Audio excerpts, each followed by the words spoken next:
Hello, ladies and gents, boys and girls, people of all ages, sexualities, and identities, and welcome back to another Doctor Who review. And today's Doctor Who review is none other than the Creed of the Kromon. So, without further ado, let's get into the story. After escaping the sound creature, the Doctor and Charlie find themselves in what seems to be a purgatory sort of place. It's like a place between zones, and they come across a character known as the Croaker. Now, the Croaker is pretty much what you might as well call the equivalent of a invitation checker. He's checking why you're going into places and whether you have permission to go there. The Croaker gets into Charlie and the Doctor's minds and begins to play about a bit to find out what their true intentions are. At first, he can't seem to find a reasonable explanation for why they should be allowed to proceed, until the Doctor mentions a TARDIS, a space travel machine. The Doctor slips up at first and says it's a time machine, and then realises because he's in an alternate universe, maybe time doesn't work the same here as it does anywhere else. So by telling people he has a time machine, it could get him in a lot of trouble. So by saying he has a space machine, it would at least allow people in the zones to travel from one place to another. Once eventually allowed inside the zone, the Doctor and Charlie come across a lizardoid humanoid named Keres. Keres is a religious monk who essentially was promised to have a relationship with a woman named Lyda, but something happened and something went wrong as the Kromon took over and they tried to subdue Keres and Lyda into a life of fortitude. Keres escaped off into the desert and thought that he was dead after tripping over something in the desert. But when the Doctor comes into contact with him, he begins to worry that he is something to do with the Kromon. So he begins to try and drown himself when the Doctor and Charlie offer him help. However, eventually, Keres comes to the decision that maybe the Doctor and Charlie have no idea who the Kromon are, or what their intentions are with Keres's people. Whilst trying to escape the Kromon, the Doctor, Charlie and Keres eventually get captured, and the three are split up into three sections. After already of escaping before from the Kromon, Keres comes up with an idea to try and lie to them in hopes that maybe, just maybe, he will escape their punishment. However, after a unique scan done on Keres, they begin to put him under a subjugation program in which they at first tried to get him to chew up food for the Kromon. They then change his task to essentially be food delivery, as Keres is a bit squeamish when he sees all the rats and flies and all the animals that his people have been crushing up for the Kromon.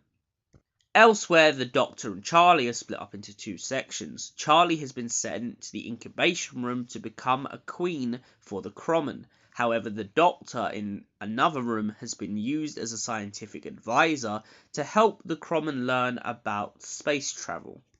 Little do the Kromon know, though, the Doctor is going to use his supposed TARDIS against them, and essentially creates a machine that blows up in the Kromon's face. For this, however, Keres comes across Lyda, his life partner, who has been now subjugated into the incubation rooms. After realizing that she has become a Kromon, it fills him with anger, and Keres is left with no choice but to kill his beloved Lyda. The tragedy of this drives Keres mad, and throughout the rest of the episode, he pretty much is losing his marbles. Meanwhile, Charlotte is used as a substitute as an incubation alternative to Lyda in hopes that the Kromon can reproduce and raise their offspring to become warriors that will conquer every civilization they come into contact with. The Doctor elsewhere is introduced to the elixir that Keres previously took. While seeing this elixir, the Doctor begins to be driven mad by the idea of realizing just how powerful the Kromon are. Keres manages to escape with the help of a mole/digging anthropomorphic creature that lives underground. This creature is well known to Keris, as after all, he has learned the ways of his world.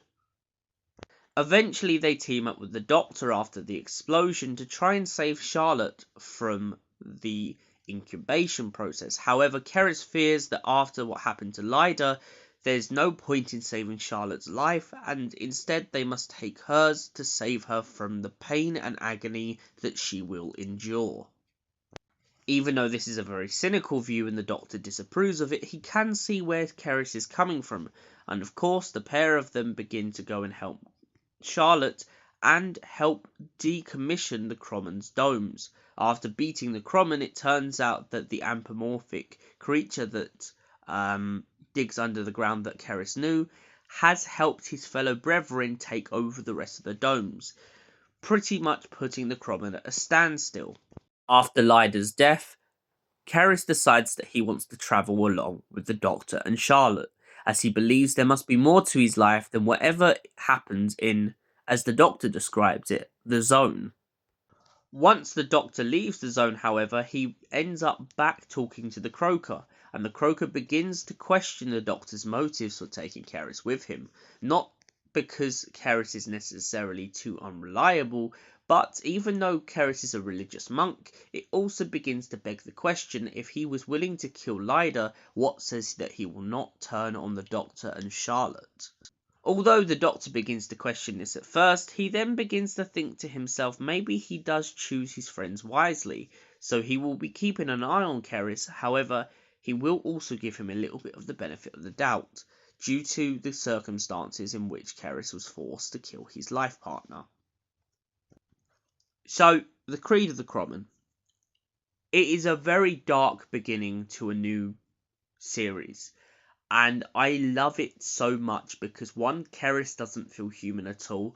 I've always loved that with Doctor Who, when we take this aspect of an alien or a creature from another universe who becomes the Doctor's companion, and they kind of add something else because people have to remember how different they are.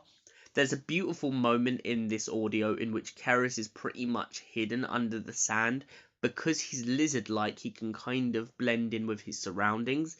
Charlotte is horrified by this, but to Keris it's so normal that he kind of is horrified by the fact that Charlotte can't do it, because he points out that to him, he thinks it must be uncomfortable for her to be in the desert and not be able to hide her skin with the rocks and the sand and everything else.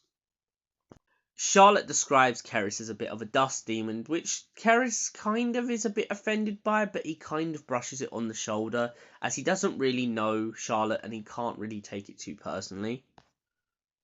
The Doctor's relationship with this new universe is absolutely brilliant. I like the way when he goes into the Divergence, as this will later be called, he kind of finds himself in this situation where he is accepting this new reality and he's accepting the laws of it.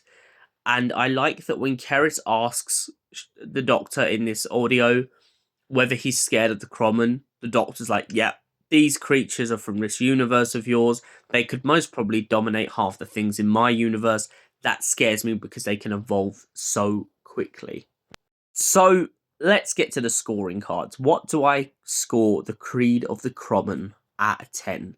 It had some ups, it had some downs, it had some great moments where Keris was like on a water wheel being tortured. It had some great moments where Charlotte, you truly believe she is lost to the Kromon. Had a great moment where you have the Doctor losing his mind after the elixir. And it has these great moments of really defining what it means to be in another reality and kind of dealing with the fact that maybe terrain and stuff won't be the same way as it is in your world. And the way that the characters have to adapt in this to this new surrounding, to me, is so brilliant and so brilliantly written that I have to give this a solid 9 out of 10. Thank you for watching, and we'll see you in the next Doctor Who review. Until then, goodbye, stay beautiful, and have an incredible night.